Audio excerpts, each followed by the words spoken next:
Vous expliquez qu'il soit allé là-dedans. C'est très dur, personne n'est dans la tête de Vladimir Poutine, mais on commence à avoir quelques mois de recul sur cette opération.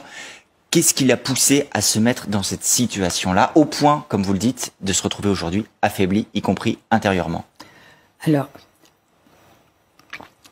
c'est une question très importante, précisément parce qu'il a montré qu'il a agi cette fois-ci contrairement à ses habitudes.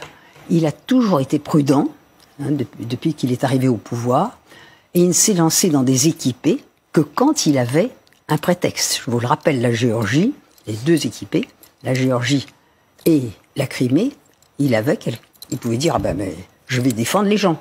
Je vais défendre les Ossètes en 2008. Et en effet, les Ossètes étaient contents qu'ils viennent. Je vais défendre les russophones de Crimée, et la Crimée était russophone, et les Ukrainiens trahissent leurs engagements, donc j'y vais. Cette fois-ci, il n'avait aucun prétexte. Ça, c'est une première chose. Donc ça montre qu'il y a une rupture de personnalité là. Alors je pense, personnellement je suis convaincu qu'il n'est pas fou. Il n'est pas mégalomane, ni rien du tout, mais en fait et ça c'est quelque chose que moi-même j'avais sous-estimé. Mais c'est parce que j'ai pas été élevé en Union soviétique. C'est un homme qui a été formé, il avait plus de 40 ans quand le système soviétique, il avait 40 ans à la mort du système soviétique. 40 ans, c'est beaucoup, c'est un homme fait.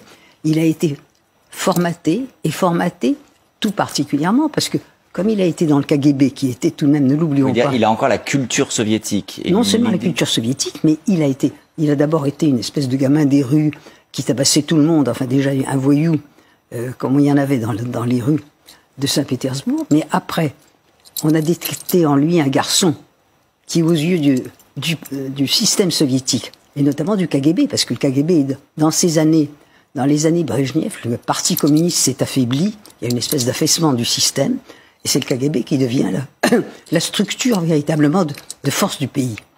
La formule, c'est l'ENA du pays. Bon, c'était un type on a misé sur lui. Il a été parfait. Bon, le système s'effondre.